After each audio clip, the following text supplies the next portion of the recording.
Di kesempatan pada malam ini untuk saya menggantikan penceramah yang tidak dapat hadir last minute, faktor kesihatan, saya ingin berkongsi dengan tuan-tuan dirahmati Allah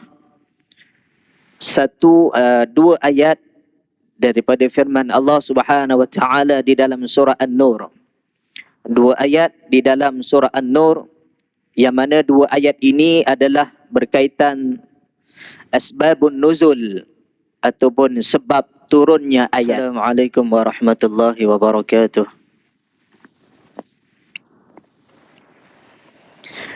Alhamdulillahi rabbil alamin. Wal 'aqibatu lil muttaqin wa la 'udwana illa 'alal zalimin. Asyhadu an la ilaha illallah wahdahu la syarika lah. Wa asyhadu anna sayyidana Muhammadan 'abduhu wa rasuluh. Allahumma salli wa sallim wa barik ala sayyidina Muhammad wa ala alihi wa sahbihi ajma'in.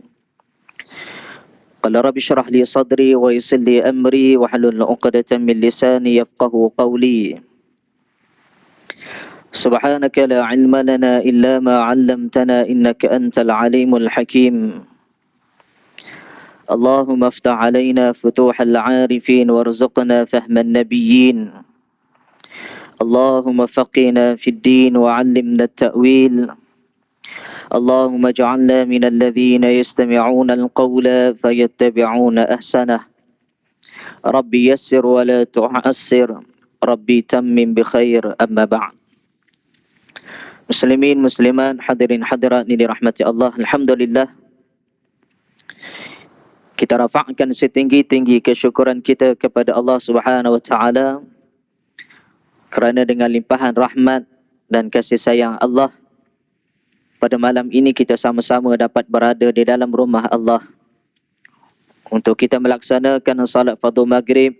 Seterusnya kita duduk di dalam taman-taman syurga yang disebutkan oleh baginda Nabi sallallahu alaihi wasallam di dalam hadisnya, "Idza marartum bi riyadil jannah farta'u." Apabila kamu melintasi akan taman-taman syurga, maka hendaklah kamu duduk di dalamnya. Maka para sahabat bertanya kepada baginda, "Ya Rasulullah, apakah yang dimaksudkan taman syurga itu?" Maka baginda Nabi sallallahu alaihi wasallam menyebut majlis zikir ataupun majlis ilmu. Para hadirin muslimin muslimat dirahmati Allah, mudah-mudahan dengan duduknya kita di dalam majlis ilmu, dengan kita mendapatkan ilmu, Allah Subhanahu wa taala mudahkan langkah kita untuk menuju syurga Allah Subhanahu wa taala. Sebagaimana Nabi sallallahu alaihi wasallam menyebut, "Man salaka tariqan yaltamisu fihi ilma, sahhalallahu lahu tariqan ilal jannah." Sesiapa yang bersusah payah melalui satu jalan untuk menuntut ilmu, sahhalallahu lahu, Allah Subhanahu wa taala permudahkan langkahnya, perjalanannya untuk menuju syurga Allah Subhanahu wa taala. Alhamdulillah, tuan-tuan puan-puan dirahmati Allah. Di kesempatan pada malam ini untuk saya menggantikan penceramah yang tidak dapat hadir last minute, faktor kesihatan, saya ingin berkongsi dengan tuan-tuan dirahmati Allah dua ayat daripada firman Allah Subhanahu wa taala di dalam surah An-Nur. Dua ayat di dalam surah An-Nur yang mana dua ayat ini adalah berkaitan asbabun nuzul ataupun sebab turunnya ayat. Seperti mana kita maklum, apabila kita mempelajari ilmu tafsir ataupun ulumul Quran, maka di sana adanya ilmu yang disebut dengan asbabun nuzul, sebab turunnya ayat. Di dalam firman Allah Subhanahu wa taala ada ayat yang mana Allah Subhanahu wa taala turunkan kepada baginda disebabkan sebab, ataupun turunnya firman Allah, wahyu kepada baginda Nabi sallallahu alaihi wasallam kerana sebab. Di antara sebab itu menurunkan ayat itu kepada baginda ataupun wahyu itu kepada baginda disebabkan menerangkan tentang hukum. Dan begitu juga turunnya ayat kepada baginda Nabi sallallahu alaihi wasallam disebabkan nak membicarakan berkaitan tentang peristiwa. Dan di dalam ayat ini Allah Subhanahu wa taala menurunkan kepada baginda Nabi sallallahu alaihi wasallam melalui perantaraan malaikat Jibril alaihi salam, yang mana dua ayat ini ada sebab kenapa diturunkan kepada baginda Nabi sallallahu alaihi wasallam. Baik. Tuan-tuan, puan-puan dirahmati Allah Subhanahu wa taala. Ayat yang Allah Subhanahu wa taala firmankan di dalam surah An-Nur, Bismillahirrahmanirrahim. Innamal mu'minuna alladhina amanu billahi wa rasulih. وإذا كانوا معه على أمر جامع لم يذهبوا حتى يستأذنوه إن الذين يستأذنونك أولئك الذين يؤمنون بالله ورسوله فإذا استأذنوك لبعض شأنهم فأذن لمن شئت منهم واستغفر لهم الله إن الله غفور رحيم لا تجعلوا دعاء الرسول بينكم كدعاء بعضكم بعضا قد يعلم الله الذين يتسللون منكم لواذا فليحذر الذين يخالفون عن أمره أن تصيبهم فتنة أو يصيبهم عذاب أليم صدق الله العظيم. Allah Subhanahu wa taala berfirman, sesungguhnya yang sebenar-benar orang mukmin ialah orang-orang yang beriman kepada Allah dan beriman kepada Rasul-Nya. Dan apabila mereka berada bersama dengan baginda Nabi sallallahu alaihi wasallam di dalam sesuatu urusan ala amrin jami'in lam yadhhabu hatta yasta'dhinu, maka mereka tidak meninggalkan baginda Nabi sallallahu alaihi wasallam sebelum meminta izin kepadanya. Apabila mereka bersama dengan baginda Nabi sallallahu alaihi wasallam di dalam sesuatu urusan yang memerlukan pertemuan, maka mereka tidak akan meninggalkan baginda sebelum mereka meminta keizinan kepadanya. Innal ladzina yasta'dzinunaka ulaika alladzina yu'minuna billahi wa rasulih. Sesungguhnya orang-orang yang meminta izin kepada kamu wahai Muhammad, merekalah ataupun mereka itulah orang-orang yang beriman kepada Allah dan Rasul-Nya. Fa idza sta'dzanuka li ba'di sya'nihim,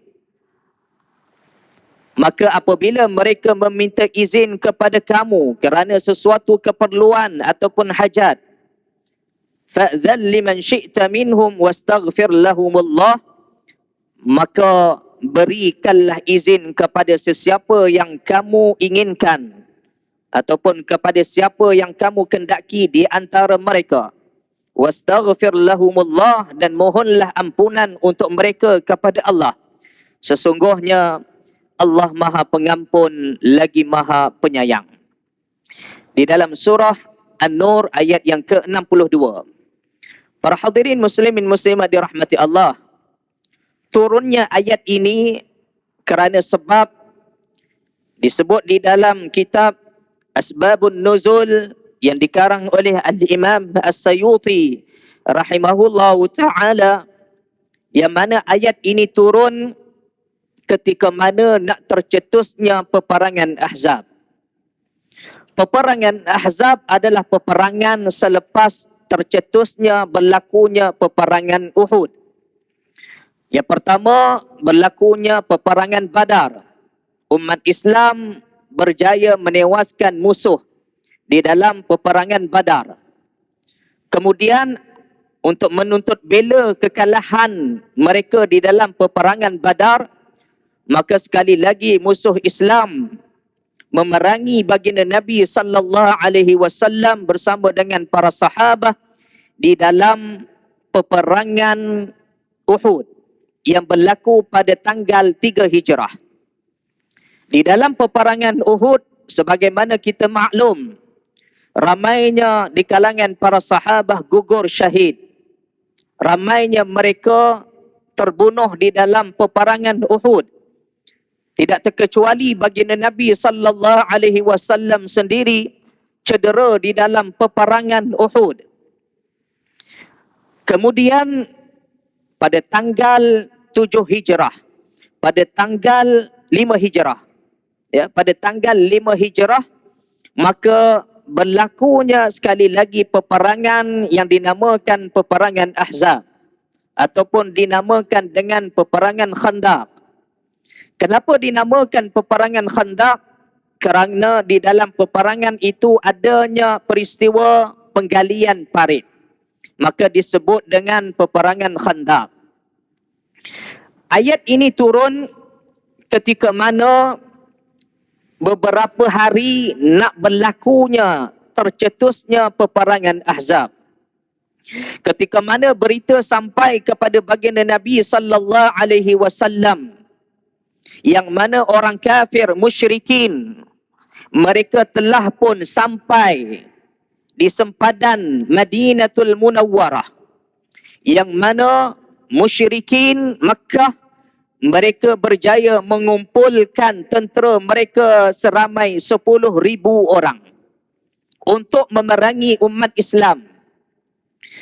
Maka apabila Nabi sallallahu alaihi wasallam mendapat berita mereka akan menyerang umat Islam, maka baginda Nabi sallallahu alaihi wasallam memanggil para sahabat untuk mengadakan perbincangan. Mengadakan perbincangan bagaimana untuk mereka merancang untuk bertemu, untuk bertempur dengan musyrikin, musuh-musuh Islam, kerana memerlukan kepada perancangan. Kerana di dalam peperangan Uhud mereka telah tewas. Lalu Nabi sallallahu alaihi wasallam memanggil di kalangan para sahabat lalu berbincang. Apabila berbincang, tuan-tuan dirahmati Allah Subhanahu wa taala, maka Salman Al-Farisi radhiyallahu anhu, seorang sahabat yang namanya Salman Al-Farisi, yang mana tidak asing di kalangan para sahabat. Yang mana Salman Al-Farisi ini memberikan cadangan kepada baginda Nabi sallallahu alaihi wasallam, perlunya kita menggali parit supaya musyrikin ataupun musuh-musuh Islam mereka tidak dapat mendekati tentera-tentera Islam. Maka diberikan cadangan untuk menggali parit.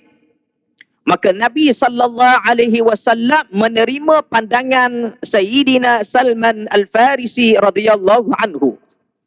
Cuma persoalannya di mana nak digalikan parit. Maka Salman Al-Farisi memberikan sekali lagi pandangan yang mana menggali parit di sebelah utara Madinah. Kenapa Salman Al-Farisi radhiyallahu anhu memberikan cadangan untuk menggali parit di sempadan ataupun di bahagian utara Madinah?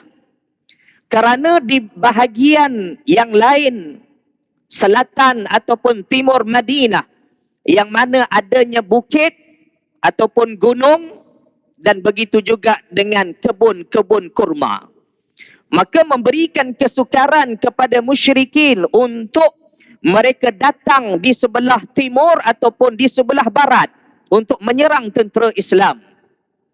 Ini tuan-tuan dirahmati Allah, kebijaksanaan Salman Al-Farisi radhiyallahu anhu dalam perancangan untuk bertempur dengan musyrikin Makkah. Tuan-tuan puan-puan dirahmati Allah Subhanahu wa taala. Maka Nabi sallallahu alaihi wasallam menerima pandangan yang kedua Salman Al-Farisi, maka bermulalah mereka menggali parit. Tuan-tuan puan-puan dirahmati Allah, ketika mana menggali parit, tuan-tuan, datangnya kelewatan kelompok-kelompok munafik. Ya, sedang tentera Islam, sahabat menggali parit, datangnya kelompok ataupun golongan yang mana golongan ini adalah golongan munafik, yang mana mereka datang lewat ketika mana tentera Islam sedang menggali parit. Lalu apabila mereka tiba, tuan-tuan dirahmati Allah Subhanahu wa taala, mereka hanya bekerja dengan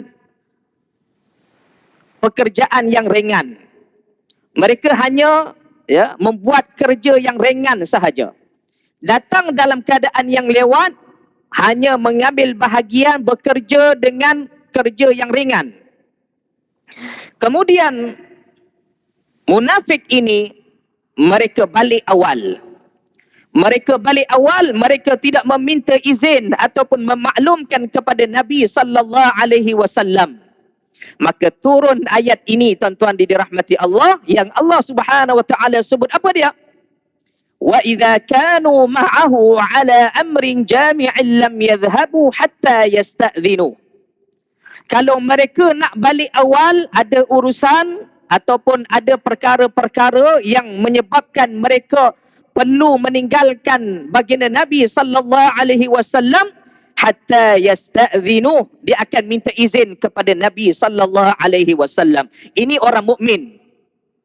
Orang yang beriman kepada Allah, yang beriman kepada baginda, dia akan minta izin.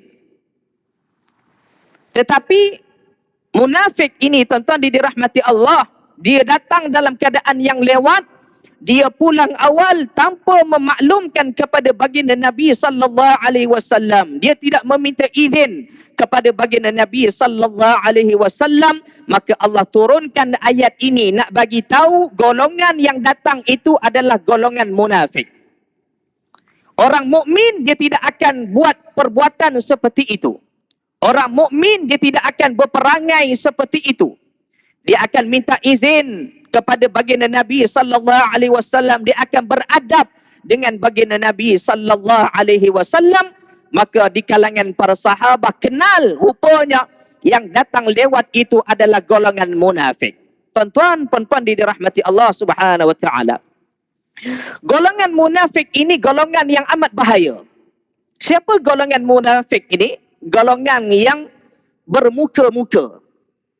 Allah Subhanahu wa taala menyebutkan di dalam Al-Quran, golongan munafik ini begitu banyak di dalam Al-Quran. Sehingga kan di dalam suratul Baqarah, pada awal surah itu Allah Subhanahu wa taala telah menceritakan bagaimana sifat-sifat munafik. Golongan-golongan munafik.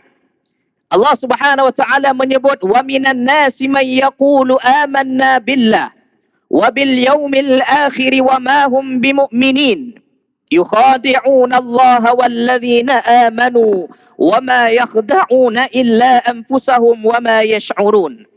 Allah Subhanahu wa taala menyebut mereka menyatakan mereka beriman kepada Allah, mereka beriman dengan hari akhirat. Wa minan nasi man yaqulu amanna billah wa bil yaumil akhir wa ma hum bimu'minin, sedangkan mereka ini tidak beriman kepada Allah. Mereka ingin menipu Allah, mereka ingin menipu orang yang beriman, tetapi sebenarnya mereka menipu diri mereka sendiri. Ini golongan munafik yang Allah Subhanahu wa taala sebutkan di dalam ayat Al-Quran bagaimana sifat mereka dan bagaimana kedudukan mereka. Orang munafik ini sama seperti mana orang yang tidak beriman kepada Allah Subhanahu wa taala. Mereka ini sama martabat kedudukan seperti mana orang kafir. Sehingga kan Allah Subhanahu wa taala mengingatkan di dalam ayat yang lain, Allah menyatakan tempat orang munafik ini yang paling bawah di dalam neraka Allah Subhanahu wa taala. Innal munafiqina fid darkil asfali minan nar. Sesungguhnya orang munafik itu tempatnya yang paling bawah di dalam neraka Allah Subhanahu wa taala. Bahayanya golongan munafik ini. Sehingga kan di zaman Nabi sallallahu alaihi wasallam, merekalah yang memecah belahkan kesatuan umat Islam di kalangan para sahabat, di kalangan orang mukmin, kerana mereka berjaya memperdayakan di kalangan orang mukmin. Sehingga kan Nabi sallallahu alaihi wasallam ketika mana nak mensalatkan jenazah orang munafik ini tuan-tuan, Allah Subhanahu wa taala turunkan satu ayat yang mana Allah Subhanahu wa taala sebut, wala tusalli ala ahadin minhum mata abada wala taqum ala qabrih innahum kafaru billahi wa rasulih. Jangan kamu salat, wala tusalli ala ahadin, seorang pun di kalangan mereka. Wala taqum ala qabrih, dan jangan kamu diri di atas kubur mereka. Innahum kafaru billahi wa rasulih, sesungguhnya mereka itu kufur kepada Allah dan mereka kufur kepada baginda Nabi sallallahu alaihi wasallam.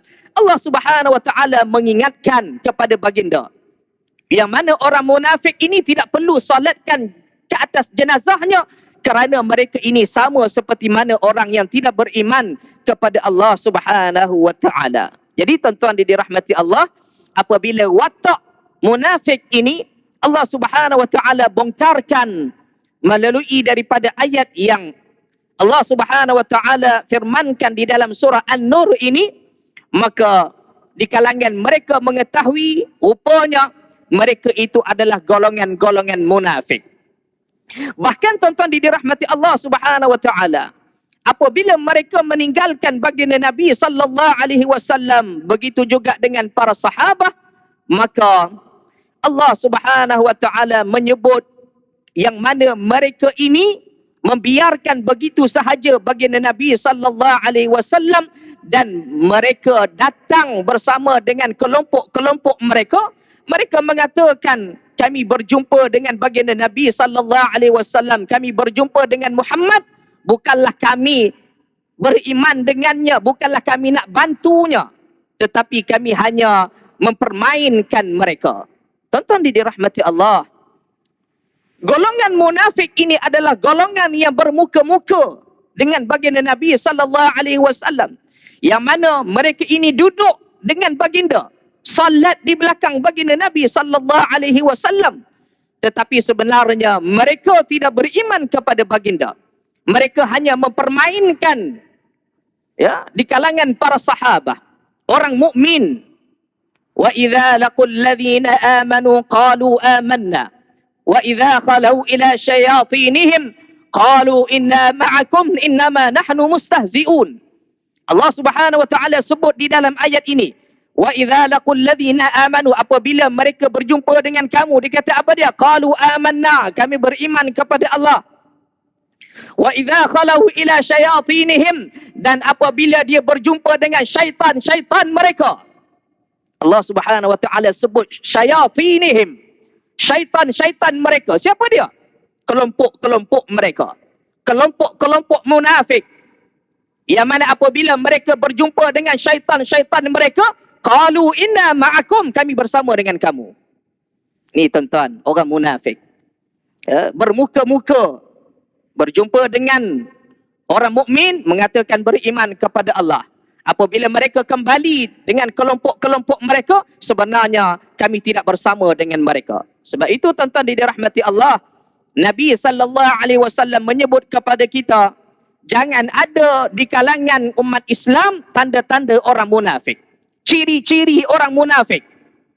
Walaupun dia bukan orang munafik, tetapi jangan ada ciri-ciri orang munafik itu pada diri kita. Ayatul munafik thalatha.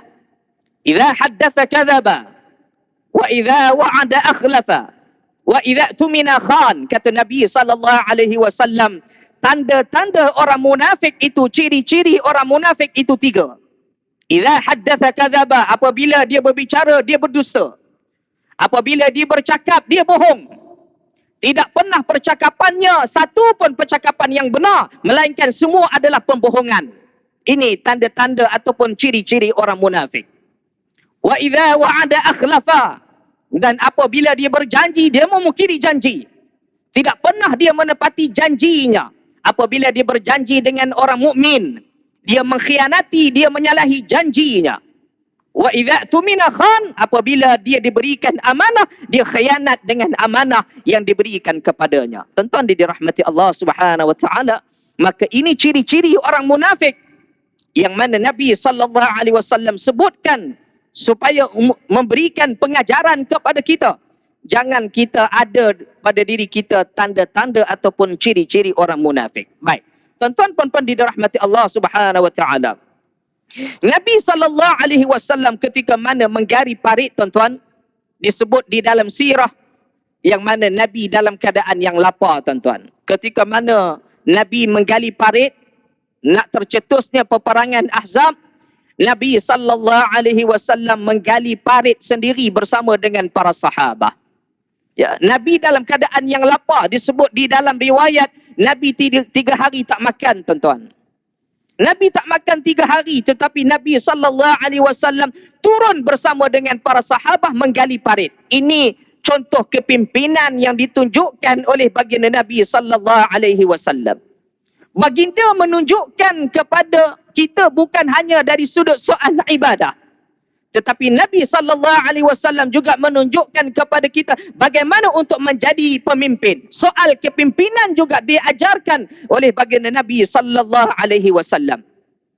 Ketika mana di dalam musyawarah tadi, tuan-tuan, Nabi SAW menerima pandangan di kalangan para sahabat. Salman Al-Farisi ketika mana memberikan cadangan, baginda Nabi SAW menerima pandangan para sahabat. Kemudian Nabi SAW turun sendiri menggali parit dalam keadaan yang lapar 3 hari tidak makan. Maka ada seorang sahabah yang namanya Sayyidina Jabir bin Abdullah radhiyallahu anhu. Dalam keadaan Nabi yang tidak bermaya, dalam keadaan yang lapar, dalam keadaan yang letih, Sayyidina Jabir tengok Nabi SAW dalam keadaan yang tidak bermaya. Sayyidina Jabir tahu yang mana Nabi dalam keadaan yang lapar. Maka Sayyidina Jabir pulang ke rumahnya, lalu berjumpa dengan isterinya. Wahai isteri, apa yang ada di rumah kita? Dia tanya kepada isterinya. Maka isterinya mengatakan, yang ada hanya sedikit gandum, kemudian seekor anak kambing yang kecil. Maka Sayyidina Jabir mengatakan kepada isterinya, engkau masaklah untuk baginda Nabi SAW. Maka tuan-tuan dirahmati Allah, masaklah isterinya sedikit gandum, kemudian seekor anak kambing yang kecil. Maka Sayyidina Jabir pulang ke tempat menggali parit, lalu dibisikkan ke telinga baginda Nabi SAW, ya Rasulullah, aku ingin mengajak engkau dan beberapa orang sahabat untuk datang ke rumahku untuk makan, kerana aku ada buat sedikit jamuan. Maka Nabi SAW mengatakan kepada Sayyidina Jabir, baiklah. Tetapi Sayyidina Jabir pesan kepada baginda Nabi SAW, jangan engkau umum kepada para sahabat yang lain kerana makanan itu hanya sedikit. Dan isteri Sayyidina Jabir, sebelum Sayyidina Jabir meninggalkan rumahnya, isterinya mengatakan kepada suaminya, jangan kamu memalukan aku, kerana makanan yang aku masak ini hanya sedikit. Pesan kepada baginda hanya beberapa orang sahaja. Tuan-tuan dirahmati Allah, apa yang berlaku? Mungkin kita biasa dengar dengan kisah ini, tuan-tuan. Nabi SAW membuat pengumuman, tuan-tuan. Ini berlaku ketika mana menggali parit nak tercetusnya peperangan Ahzab. Baginda Nabi SAW membuat pengumuman yang mana selepas kita menggali parit ini, maka semua dijemput ke rumah Sayyidina Jabir bin Abdullah. Tuan-tuan dirahmati Allah, dah dipesan hanya beberapa orang sahaja. Tiba-tiba baginda Nabi SAW umum ajak semua datang ke rumah Sayyidina Jabir. Terkejut Sayyidina Jabir, tuan-tuan dirahmati Allah. Tetapi Nabi SAW pesan kepada Sayyidina Jabir, apabila kamu pulang, jangan kamu turunkan makanan yang kamu masak itu. Biarkan di tempatnya sehingga aku sampai. Tuan-tuan dirahmati Allah. Nabi SAW tahu yang mana Allah Subhanahu Wa Taala akan berikan mukjizat kepada baginda. Nabi SAW bukan kali pertama Allah berikan mukjizat kepada baginda. Banyak mukjizat yang Allah Subhanahu Wa Taala tunjukkan kepada baginda. Kerana baginda adalah seorang rasul. Baginda adalah seorang manusia yang mulia, manusia yang agung. Allah Subhanahu wa taala berikan mukjizat kepada baginda begitu banyak, tuan-tuan. Di antaranya baginda Nabi sallallahu alaihi wasallam boleh membelah bulan yang berlaku di Jabal Qubis. Nabi sallallahu alaihi wasallam membelah bulan kerana cabaran daripada musyrikin. Sekiranya kalau kamu berjaya membelah bulan, kami beriman kepada engkau wahai Muhammad. Allah Subhanahu wa taala berikan mukjizat kepada Nabi sallallahu alaihi wasallam sebagai bukti yang mana baginda adalah seorang rasul untuk menunjukkan kepada musyrikin yang mencabar baginda Nabi sallallahu alaihi wasallam. Allah berikan kemuliaan mukjizat itu kepada baginda Nabi sallallahu alaihi wasallam. Dan begitu juga berlaku di dalam peristiwa ini. Ketika mana Nabi sallallahu alaihi wasallam Nabi sallallahu alaihi wasallam sampai ke rumah Sayyidina Jabir bersama dengan para sahabat, maka sekali lagi Nabi sallallahu alaihi wasallam memberikan makan kepada para sahabat. Subhanallah, tuan-tuan. Ini kepimpinan yang ditunjukkan oleh baginda, tuan-tuan. Bukan baginda dulu makan, tuan-tuan. Nak jadi pemimpin bukan kita dulu, tuan-tuan, dirahmati Allah. Nak menjadi pemimpin yang baik, yang dihormati oleh masyarakat, lihat bagaimana Nabi sallallahu alaihi wasallam, yang mana Nabi sallallahu alaihi wasallam memberi makan terlebih dahulu kepada para sahabat berbanding dengan dirinya. Sedangkan baginda yang layak untuk makan dahulu kerana baginda dalam keadaan yang lapar. Sehingga kan disebut di dalam riwayat, tuan-tuan, baginda mengambil 2 ketul batu diikatkan di perut Nabi sallallahu alaihi wasallam. Kenapa diikat di bahagian perut, tuan-tuan? Supaya tidak terasa lapar. Diikat dengan begitu kuat 2 ketul batu di perut baginda Nabi sallallahu alaihi wasallam. Maka Nabi beri makan kepada para sahabat terlebih dahulu, tuan-tuan. Apabila Nabi memberikan makan sehingga mereka kenyang, berapa jumlah mereka, tuan-tuan? Agak-agak berapa, tuan-tuan? Jumlah yang datang ke rumah Sayyidina Jabir bin Abdullah radhiyallahu anhu. Disebut di dalam riwayat, tuan-tuan dirahmati Allah, 1000 orang. 1000 orang yang datang ke rumah Sayyidina Jabir untuk menikmati hidangan makanan yang dimasak oleh isteri Sayyidina Jabir. Sayyidina Jabir mengatakan, aku melihat sendiri yang mana makanan yang dimasak oleh isteriku, yang mana sedikit pun tidak berkurangan, yang mana dimakan oleh para sahabat seramai 1000 orang, tuan-tuan. Mukjizat yang berlaku ketika mana Nabi sallallahu alaihi wasallam memberi makanan kepada para sahabat, sedangkan makanan itu hanya sedikit tetapi cukup untuk mereka makan. Kemudian barulah Nabi sallallahu alaihi wasallam makan, tuan-tuan. Baik.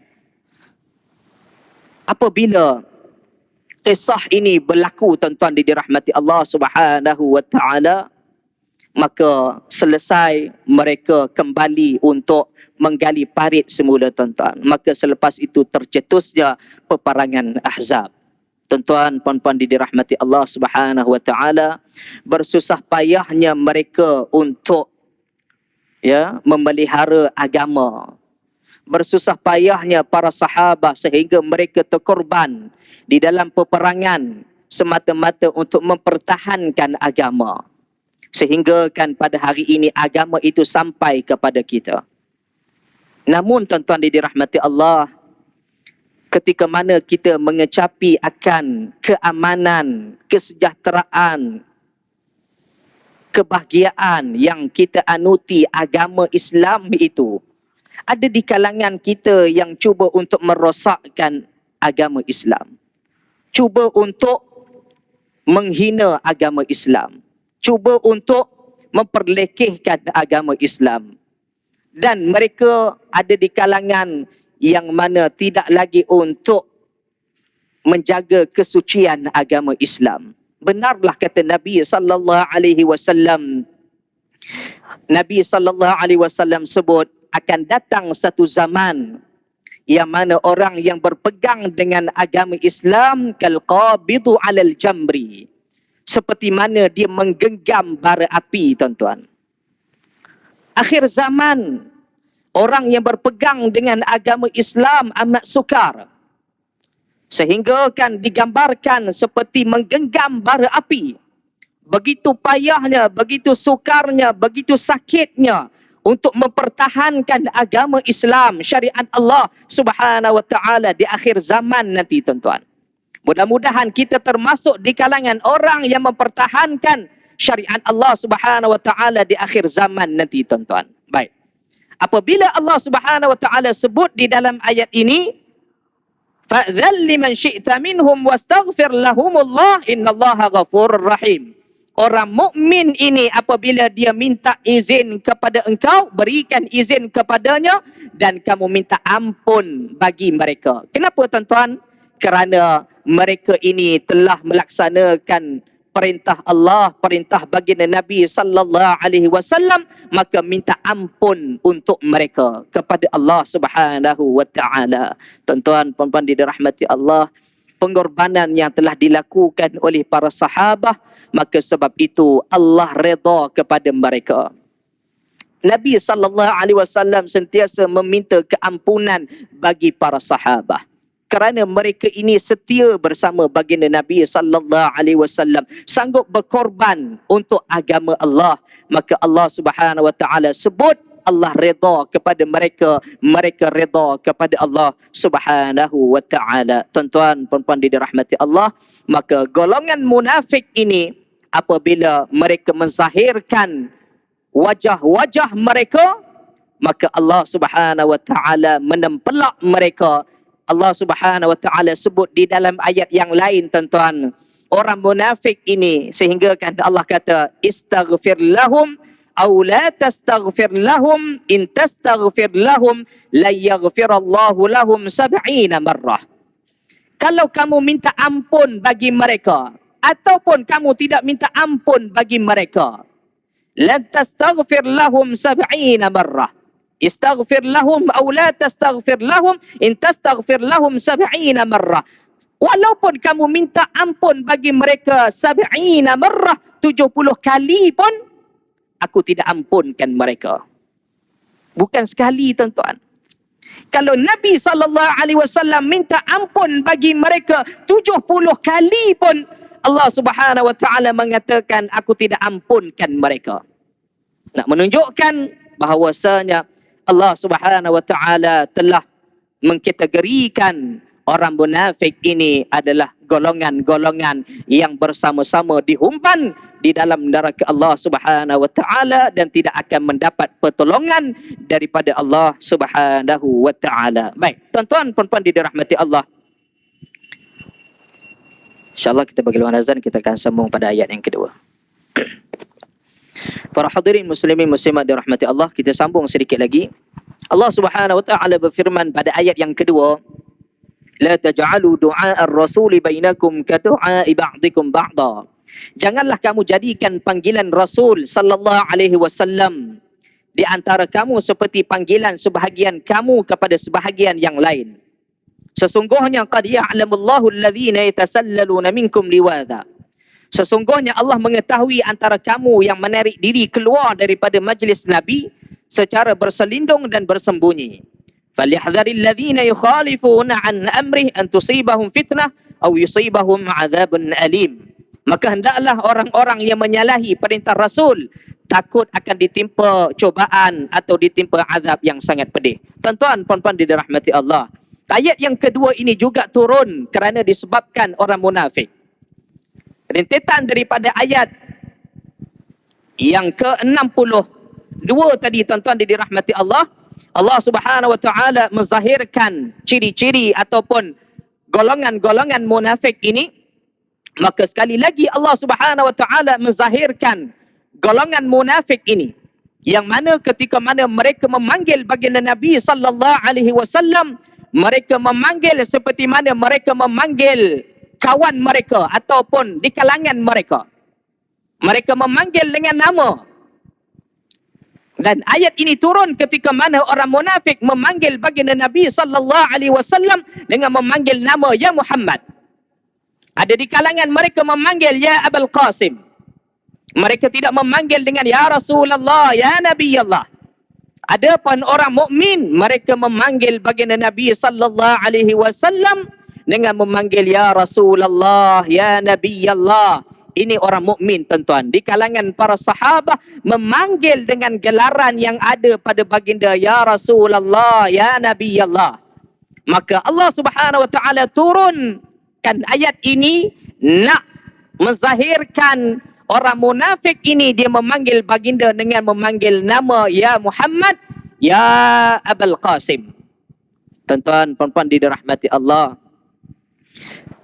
Para sahabat mereka memanggil baginda Nabi sallallahu alaihi wasallam dengan gelaran. Mereka mengagungkan baginda. Mereka memuliakan baginda. Mereka tidak memanggil dengan ya Muhammad. Sayyidina Abu Bakar As-Siddiq radhiyallahu anhu adalah mertua kepada baginda. Tetapi Sayyidina Abu Bakar As-Siddiq radhiyallahu anhu tidak memanggil ya Muhammad. Sedangkan baginda adalah menantu kepada Sayyidina Abu Bakar As-Siddiq radhiyallahu anhu. Begitu juga dengan isteri baginda tidak memanggil dengan ya Muhammad. Tetapi memanggil dengan ya Rasulullah, ya Nabi Allah. Di dalam Al-Quran, tuan-tuan, bagaimana Allah sendiri memuliakan baginda dengan panggilan ya Nabi Allah, ya ayyuhar Rasul, ya ayyuhan Nabi. Allah sendiri tidak memanggil dengan nama kepada baginda Nabi sallallahu alaihi wasallam. Adapun nabi-nabi yang lain Allah memanggil dengan nama ya Adam, ya Ibrahim, ya Musa, ya Nuh, ya Lut. Tetapi apabila Allah memanggil baginda Nabi sallallahu alaihi wasallam, Allah menggunakan gelaran ya ayyuhan nabi, ya ayyuhar rasul. Maka tuan-tuan dirahmati Allah, golongan-golongan munafik ini memanggil dengan nama, dan begitu juga mereka ini berselindung di belakang para sahabat ketika mana mereka nak keluar daripada majlis Nabi sallallahu alaihi wasallam. Ayat ini turun kepada baginda Nabi sallallahu alaihi wasallam. Mereka nak keluar daripada majlis Nabi, mereka berselindung di belakang para sahabat. Liwadha, mereka berselindung supaya Nabi sallallahu alaihi wasallam tidak melihat yang mereka ini keluar daripada majlis Nabi sallallahu alaihi wasallam. Tetapi Allah turunkan ayat ini nak cerita, nak bagi tahu kepada Nabi sallallahu alaihi wasallam, golongan munafik ini dia akan keluar tanpa memberikan maklum kepada kamu wahai Muhammad. Tuan-tuan puan-puan dirahmati Allah, sehingga kan ulama tafsir menyebutkan ayat ini turun adalah dua pandangan. Pandangan yang pertama, tuan-tuan dirahmati Allah, di antaranya pandangan yang diutarakan oleh Ibnu Abbas radhiyallahu anhuma, yang mana turunnya ayat ini adalah untuk memuliakan baginda Nabi sallallahu alaihi wasallam, yang mana dengan memanggil panggilan yang mulia. Ya ayyuhar rasul, ya Nabi Allah, ya Rasulullah. Pandangan yang kedua, tuan-tuan dirahmati Allah, ataupun pendapat yang kedua, turunnya ayat ini yang mana jangan kamu menganggap doa baginda Nabi sallallahu alaihi wasallam sama seperti mana doa kamu kepada saudara-saudara kamu. Maksud dia, tuan-tuan dirahmati Allah, doa baginda Nabi tidak sama dengan doa kita. Doa baginda adalah doa yang dimakbulkan oleh Allah Subhanahu wa taala. Apabila baginda mengangkat tangan, mengadah tangan, maka doa itu pasti akan dikabulkan oleh Allah Subhanahu wa taala. Maka ayat ini menunjukkan kepada kita, berhati-hati kamu dengan baginda Nabi sallallahu alaihi wasallam, jangan sampai dia berdoa dengan keburukan ataupun perkara-perkara yang tidak baik terhadap diri kamu. Jadi tidak sama doa baginda Nabi sallallahu alaihi wasallam dengan doa kita. Kerana doa baginda Nabi sallallahu alaihi wasallam adalah doa yang dikabulkan oleh Allah Subhanahu wa taala. Tuan-tuan, puan-puan dirahmati Allah, maka inilah dua ayat yang Allah Subhanahu wa taala turunkan, yang mana ayat ini menzahirkan golongan-golongan munafik, watak-watak munafik, yang mana apabila mereka bersama dengan baginda, mereka langsung tidak beradab dengan baginda Nabi sallallahu alaihi wasallam dalam apa keadaan, sama ada dalam majlis, sama ada dalam keadaan mereka bekerja, tetapi mereka membelakangkan baginda Nabi sallallahu alaihi wasallam. Bahkan lebih daripada itu, yang mana orang munafik ini bermuka-muka dengan baginda di hadapan orang mukmin. Mereka mengatakan mereka beriman kepada Allah, tetapi apabila mereka belakang orang mukmin, mereka bersama dengan kelompok-kelompok mereka, mereka mengatakan kami hanya mempermainkan orang mukmin, sedangkan kami qalu innallaha ma'akum, sesungguhnya inna ma'akum, kami bersama dengan kamu. Tuan-tuan puan-puan dirahmati Allah Subhanahu wa taala, mudah-mudahan dengan tafsiran ayat ini, mudah-mudahan kita sama-sama dapat menjaga diri kita daripada adanya sifat-sifat munafik di dalam hati kita. Mudah-mudahan Allah Subhanahu wa taala pelihara diri kita dan ahli keluarga kita, dan mudah-mudahan Allah Subhanahu wa taala memberkati kita semua insya-Allah. Sekadar itu sahaja, mudah-mudahan ada manfaatnya. Aqulu qouli hadza wa astaghfirullah azim li wa lakum wa lisairil muslimin wal muslimat innahu huwal ghafurur rahim. Bismillahirrahmanirrahim. Alhamdulillahirabbil alamin wassalatu wassalamu ala asyrafil anbiya mursalin wa ala alihi washabbihi ajma'in. Allahumma ij'al jam'ana hadza jam'an marhuma wa tafarraqana min ba'dihi tafarruqan ma'suma. Sallallahu ala sayyidina Muhammadin wa ala alihi washabbihi wa baraka wa sallam. Alhamdulillahirabbil alamin. Assalamu alaikum warahmatullahi wabarakatuh.